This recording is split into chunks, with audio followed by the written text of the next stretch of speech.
This is a demonstration video for Cardinal's WinVRS software. Once you have installed the WinVRS software and have a registration, we can get started.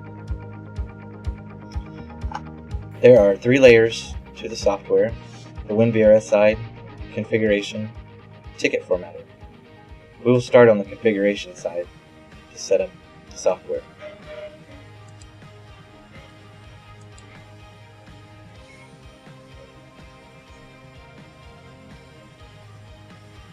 The default login is 4 and 4, so for operator ID, put a 4, password is 4.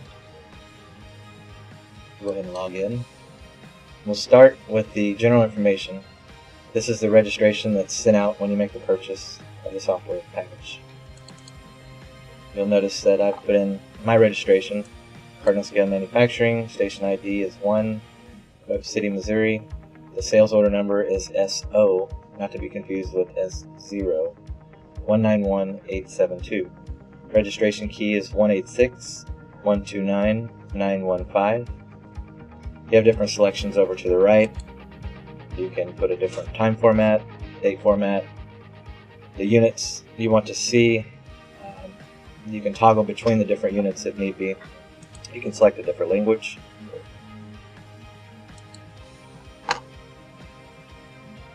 Next is the setting up of the actual scale device. So we go into Scale Instrument Setup. You'll notice that you have the different workstation IDs on the left-hand side and the device IDs on the top. You can have up to 8 scales connected to one WinVRS system at a time. Up to 12 devices, which may include a scoreboard or badge reader that you might want to connect directly to the PC. So in this case, we're just simply going to connect a 225 to my one workstation, which is workstation number 1. So you'll see the local device. You'll double click on the local device, and here you can see the different inner workings of that device, which at the top you have local. The profile that I'm going to need to select is the SMA continuous output, which is how I've set up the 225 navigator. If you go into the serial settings of the indicator, you make the selection to be SMA format continuous, and you'll see the 9600 baud rate, none for parity, 8 data bits, 1 stop bit.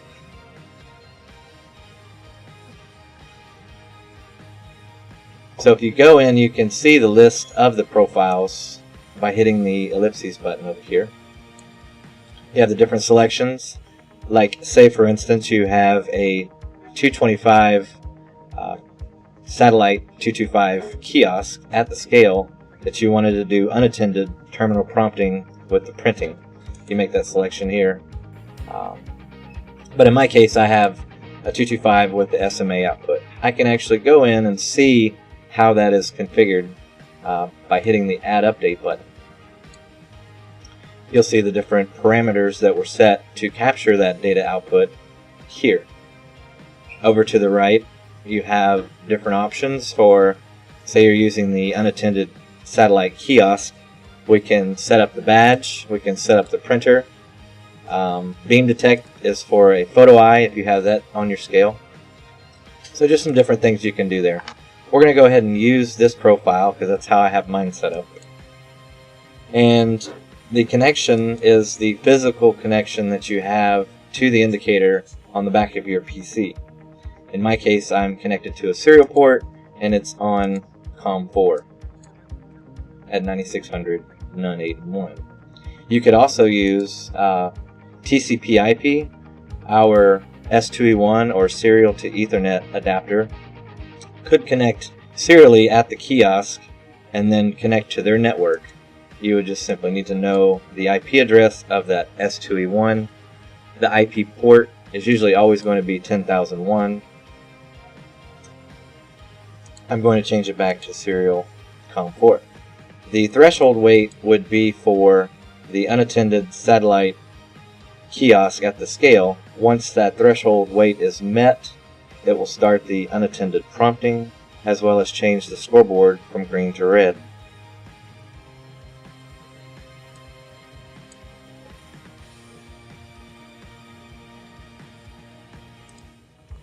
Moving on to the hardware configuration, this is for the printers.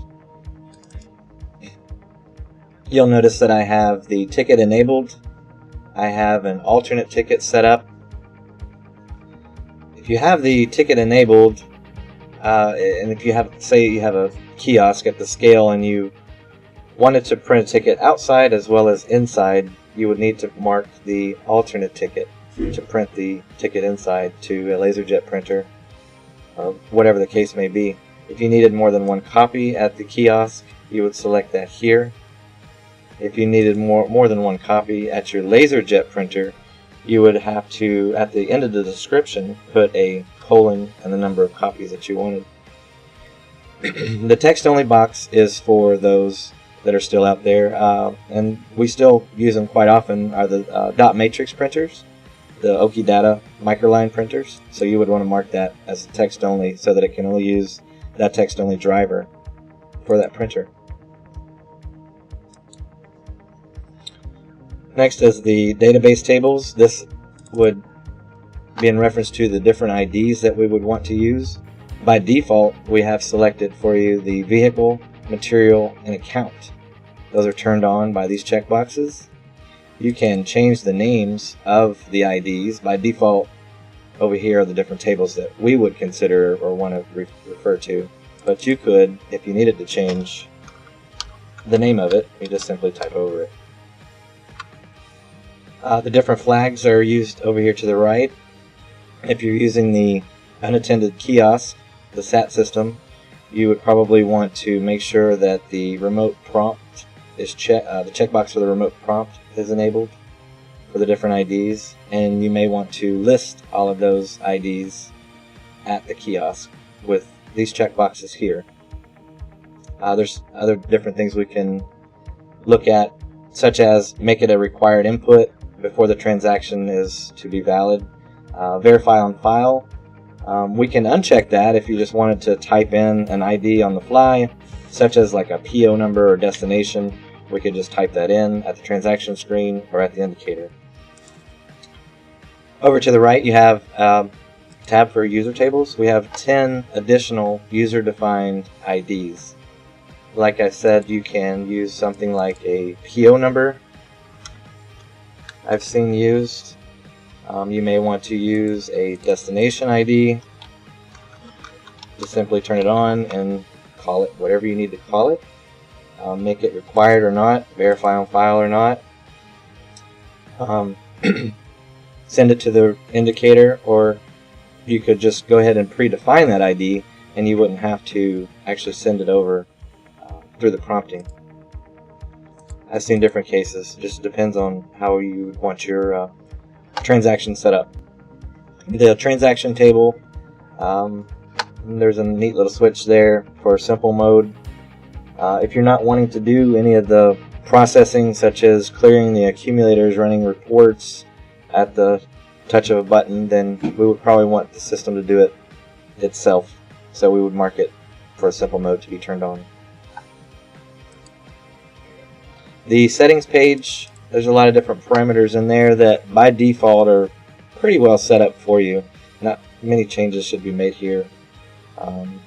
Maybe on the charges page you would want to set your tax priority to go to the account table, which would mean that it would first look at the account ID to see if there's any taxes for that transaction.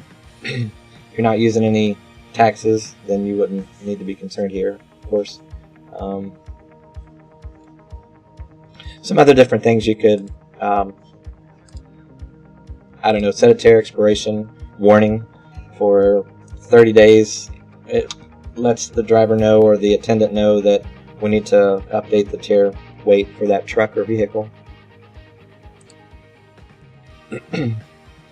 On the supervisor operator ID setup, we can add new users to the system if we wanted to. I've actually set up one here called test, and so we can go and actually look at what I've set up here by hitting the add update button.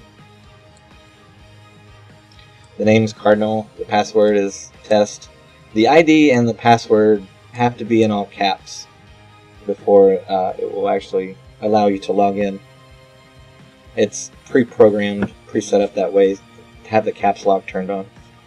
You can change the profile of this user by clicking here. He can be an operator or a supervisor, and we can see the different rights that that user has by hitting the Add Update button. So we can take away certain things if we wanted to, or add different options or features for him to be able to do. Different tables, different pages are all over there to the right.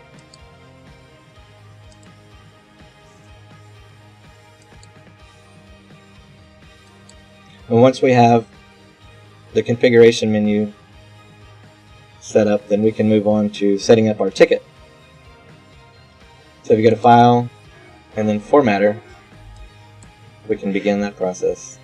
We have to log into each layer of the software. That's to maybe keep out certain operators. If you have a scale operator, you don't want them in your ticket or your configuration menu. That's what that's for. First off, you'll see the heading. This is configurable and on the WinVRS side, and I'll show you that under the Utilities menu. Or you could put static text up there. Just note that whatever you type has to be in quotation marks.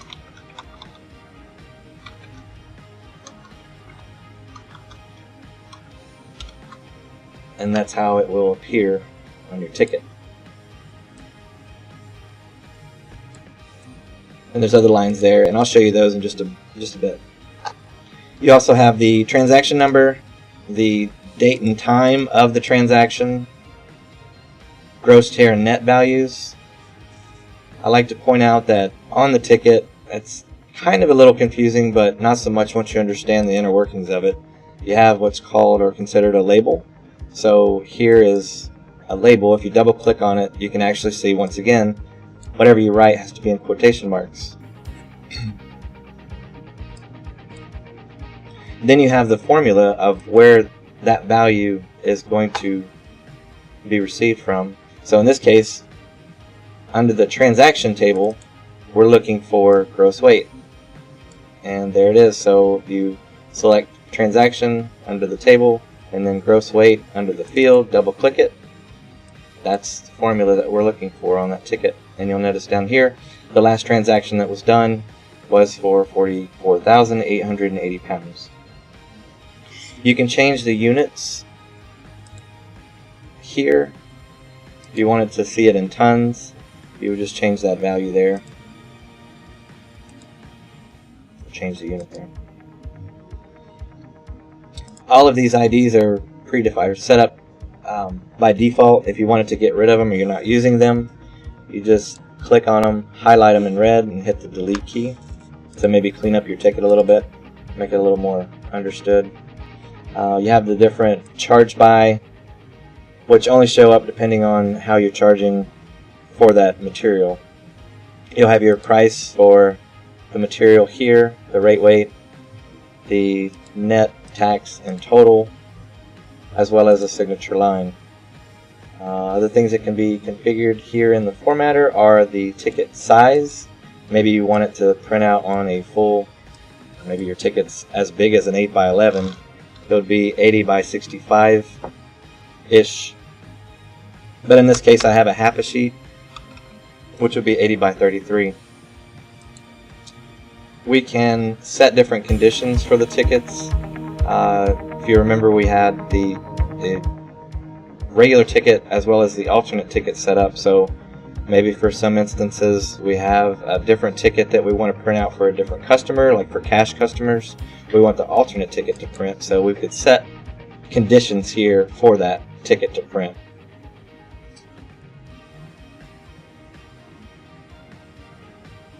Now we will jump over, since we have our ticket configured, we can jump over to the WinVRS side.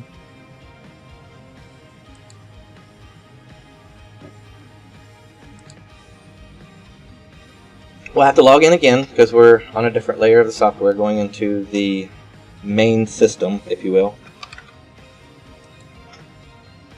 We'll start off at the top with summary reports. You'll notice that we have a set of standard reports over to the left, which if any of these needed to be altered in any way, we can customize a report for you. You just need to call in and get that quoted.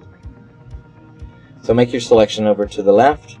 You would put a date range. If you wanted to report in a different unit, you can. I've selected truck summary, so you have another filter here you can use if you only wanted to report on a certain truck. You could do so. Just make that selection say use. Make that selection again. And we're only going to report on truck 22. We'll hit the preview button to see our report. Which you can see we've got 2 loads of gravel with this one truck. From this screen you can export this report to, say, a PDF or an Excel file, or we can print. If you have more than one page, you can change page selection here. So I'd like to show you now how to export a report if need be. Hit the button, make our selection to Excel. The destination is a disk file. Say OK. I choose typical. Say OK, and then it'll prompt you as to where you want it to go.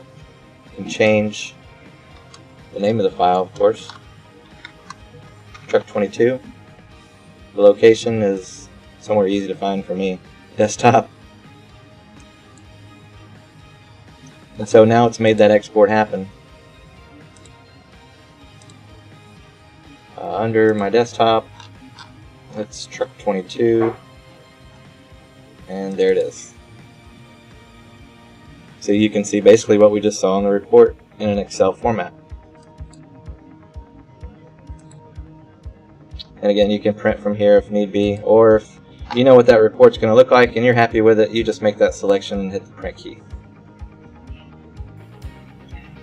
You'll notice down at the bottom there's F keys or hotkeys. We can get back to the main system menu, we can get to the transaction screen, we can get to the reprint screen, or voids. I'm going to hit F2 to go back to the main system menu, and we'll take us to the manual transaction screen. If for some reason you didn't get the weights, or you have the weights but you didn't record them in the WinVRS software and you needed to make adjustments, or you voided a ticket and you wanted to recreate that transaction, you can do so on the manual transaction screen. Notice it's in blue, so you'll notice that it's different from the main transaction screen. This is for legal for trade purposes. If you'll notice in the help and about, this software is legal for trade. INTEP certificate number 05-029. You'll also notice your registration information, the version of the WinVRS software. So having said that, I don't recommend using the manual transaction screen unless you have to, because in addition to it being flagged on the ticket, it's also recorded in the system log. So we can basically see everything that happens on a day-to-day basis with the software. That's if you ever get audited, they come back and they need to see what actually happened that day. I'm going to go back to the main system menu, to the manual transaction screen, to show you if you have zero weight on your scale, you can, like I said, record a transaction that may have happened previously. Tab off of the gross weight, it'll give you a net weight, and we're ready to print. If you'll notice, the OK button is flashing, which means you've met all the criteria for that transaction. We can now finalize. I'm not going to print the ticket because I don't really need a record of it. And that's a manual transaction. Moving on to the utilities screen, you can change the operator that's logged in, change the transaction number, which I don't recommend unless you've deleted your history and you want to start over with your ticketing number. Because if you do change this number midstream, it will match up with another record and create duplicate values and throw errors at you, so not recommended. The set ticket headings page is, like I mentioned before, whatever's written here will show up at the top of your ticket. So here you see I have Cardinal scale, address, and have a nice day. That's what we'll print at the top of every ticket. The clear data table accumulators is for if you're not using the daily weekly processing, to go ahead and clear those out at the touch of a button, which I'll go over momentarily. We can actually go in here and clear anything we might need to clear from this page. The edit transactions screen is maybe you need to go and change a value or an ID. Go into the actual ticket. We can change the IDs, we can change the gross and the tear, but we cannot change the net or the charges for reasons of legal for trade. If you needed to completely get rid of the ticket, you can just void it here and go back to the manual transaction screen and recreate that transaction. If you'll notice, once I marked it void, it shows up with a red V and will not be included in any of your reports or information. The delete transactions is for if you wanted to delete anything past 3 years, which I'd probably recommend keeping at least 3 years worth of data. I don't know, that's up to you. You can choose a date range here and hit the delete key. Just remember that once you make the selection to delete these transactions, they're gone forever. And again, the view system log, we can see anything and everything that's happened on a certain day or over history, such as somebody logging in, the posting of the transactions, deleting, editing, any of that. Go back to the main system menu. Now we're on the daily weekly processing. Here we can choose to report from the different tables if you wanted to report for the week, or the month, or just today. We can set a date range and the different flags for this process 1 or proc 1. We may want to clear the data table accumulators, delete the in process table, which if you had a truck come in, weigh in, but he didn't weigh out for some reason, or there was a glitch, there will be a transaction in process. We can get rid of that at the end of your day or end of your week, as well as print system log. To look at what process is being run on those different screens, we can go back to the main system menu, go to say summary reports, and type in that proc 1 and see exactly what's printing out. What I have in my process 1 is to print a truck summary report and an account detail summary report. So if you go back to the daily weekly processing, when we run this process, those two reports are going to run, as well as whatever exports I have in the export routine, which those can be found in the disk utility screen. If we look at proc 1 and hit the update button, we can see that I'm going to get a list of all my trucks, products, accounts, order materials, and operator IDs. You can change those to whatever export you want to run. On this screen, since we're here, let me turn this back off. We could import a new ticket from this screen if we wanted to. Say you have a different alternate ticket format that one of us maybe has sent you an updated ticket. You wanted to import that into your system. So you would choose import, delete existing records because you don't want this old ticket in there anymore. You would choose the location as to where that ticket is. In my case, I have a folder for tickets here. So I would say OK. And then for file name, you actually drill down and go and grab the actual file. The files native to VRS are ASCII format, so it's going to be an ASC extension. So then I would import that ticket. From here, you could export daily transactions, or a number of different choices here you could export. Choose the export routine, the date range, the location as to where you want that information to go to. And then, like I was saying, the native is an ASCII format, but if you wanted to, I don't know, see all your transactions for the day, you can change and say, oh, my caps lock was on. And then change that file extension to a CSV. That will actually export to an Excel format that you can open with Microsoft Excel.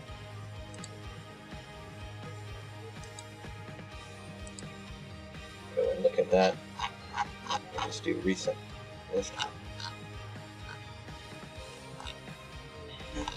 Week of. And there's your exported data in a CSV or Excel format.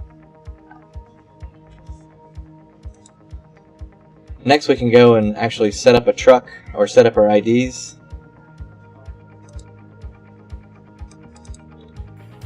You'll notice in the list that we have two different trucks already set up.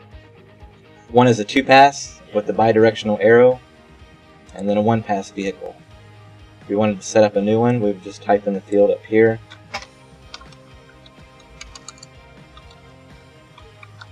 All of your IDs need to be in all caps. It's just a good practice.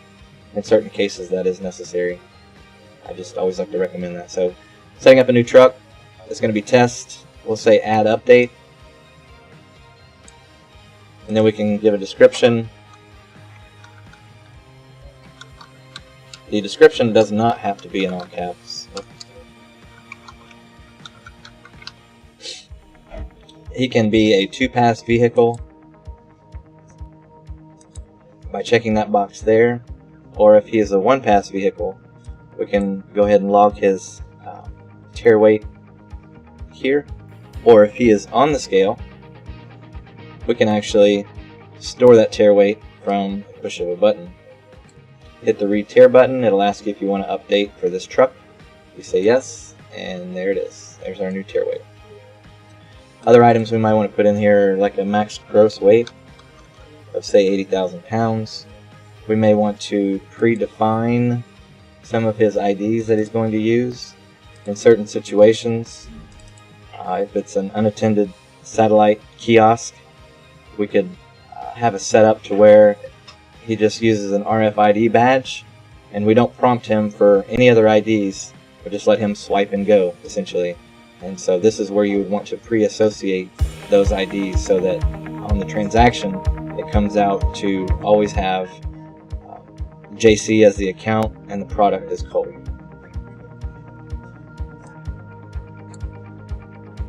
And there you see the new truck ID for test.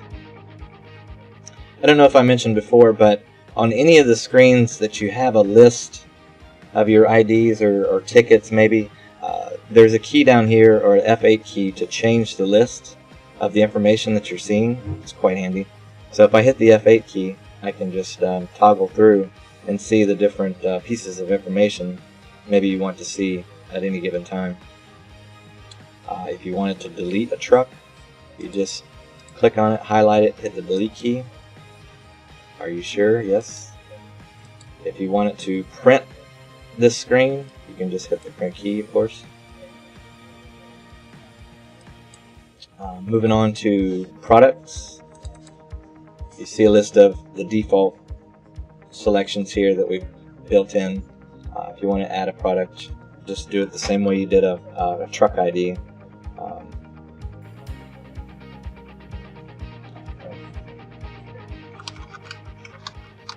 Peanuts. And the description you can put in there the price per ton. You can do, I don't know, $30 per ton, and give them a minimum charge. If they didn't reach the ton, they're still going to pay $15 for whatever load they bring out. You'll notice that there is a taxable here, but we have noted in the configuration menu that the taxes are going to follow the accounts, which we'll go over in just a minute. So I'm going to leave that unchecked. We have number of loads for that product, the net weight of that product, inbound, outbound. So we can see a wide range of information if we needed to on that product. Moving on to the account ID. We can add just like we did the others, or we can just go and look at something we've already created. So if I select Al's Concrete, I can go and look at his page and see a full description of his name, the address. He is taxable, and we're going to say that our rate for the county that we're in is 8.5%. You might need to charge by weight, tax by weight, or by load. Make sure that the when you're creating your account IDs that the credit OK box is checked. If it is not, it'll red flag that account to maybe you want to only receive cash from this individual or account. Make sure that the print charges box is checked if you want to see the charges on the ticket. If not, make sure that it's unchecked. Other than that, that's creating an account.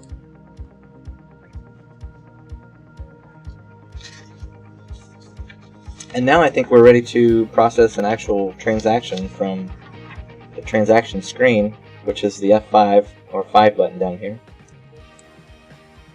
So with weight on the scale, I will hit one of my ellipses buttons to grab an ID. In this case, I'll choose a one-pass vehicle. 22 is a one-pass. So I'll select him, say use, or you can double-click. And so it pulled in those predefined IDs already, or you can change them if need be by simply hitting the ellipses button, changing the ID. And once all the pertinent information has been met for that transaction, your OK button will be flashing. You'll notice the transaction number, the gross tear net, the weight in tons. You may want to mark the transaction for an inbound product, or you're hauling products from your facility to someone else, so you would make sure that that is not checked. You can mark other things such as transaction type. Could be a cash transaction, or just charge it to the account. You can charge by weight, charge by load, charge by unit. And now we're ready to process that transaction. Do you want to print the ticket? I'm not going to print in this situation. From this transaction screen, you'll notice the In Process button that I had mentioned before. The In Process table will show you if a vehicle is a 2-pass vehicle, he's already weighed in. He will be here until he's weighed out. I'll go ahead and go over that real quick. So if I choose a 2-pass vehicle, it's not going to show you the weights until we're done. Oh, I need to clear the scale. So get below the threshold before it'll trigger again. Sorry. So now it says arrived, 28,700 pounds. My OK button is flashing, so he's ready to be processed. So that weight is stored. We'll clear the scale. Get back on the scale with the weight over the light weight that we just processed. We'll click on the In Process button, and here we can see that that truck is ready to be finalized. So we'll pull him out of the In Process table. You can either click the Use button or just double click that vehicle. So now you'll see that we have a gross, tear, and a net value because he's a 2-pass vehicle, and we pulled him out of the In Process table and he's ready to be finalized. So hit the OK button. It'll ask you if you want to print the ticket. In this case, I'm not going to.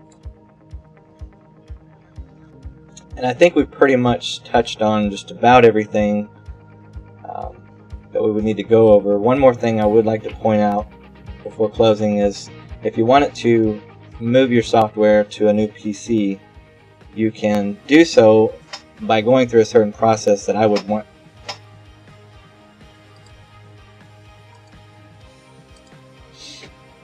to go and make sure that we go through the full process so that all the files are placed in their necessary locations.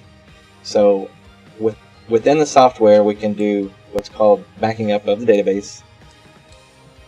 And if you'll notice a little toolbox running down below in your taskbar, it's running the backup routine.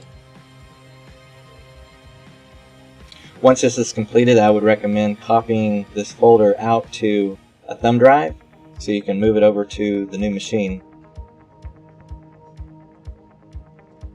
So the backup is complete. It asks you if you want to back up to another location, such as a floppy, CD. Yes, we need to do some updating because we no longer use those types of media. Just simply say no. I can show you where to grab that folder. If you go into your File Explorer, you can go to the root of C drive, hard drive, under the Program Data folder. It's usually a hidden folder, so you might have to unhide it. Cardinal Scale, WinVRS, and the Backup 1 folder is what we need. You should have today's date and time. You just right click it and copy it over to your thumb drive.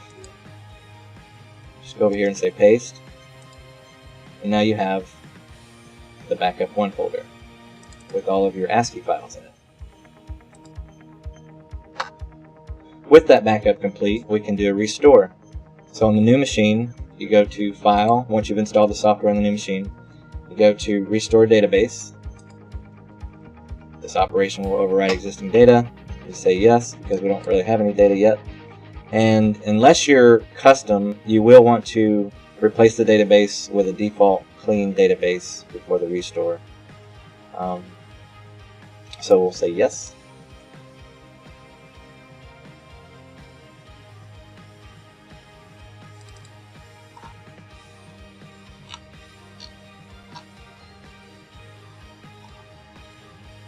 Thumb drive, backup 1, okay.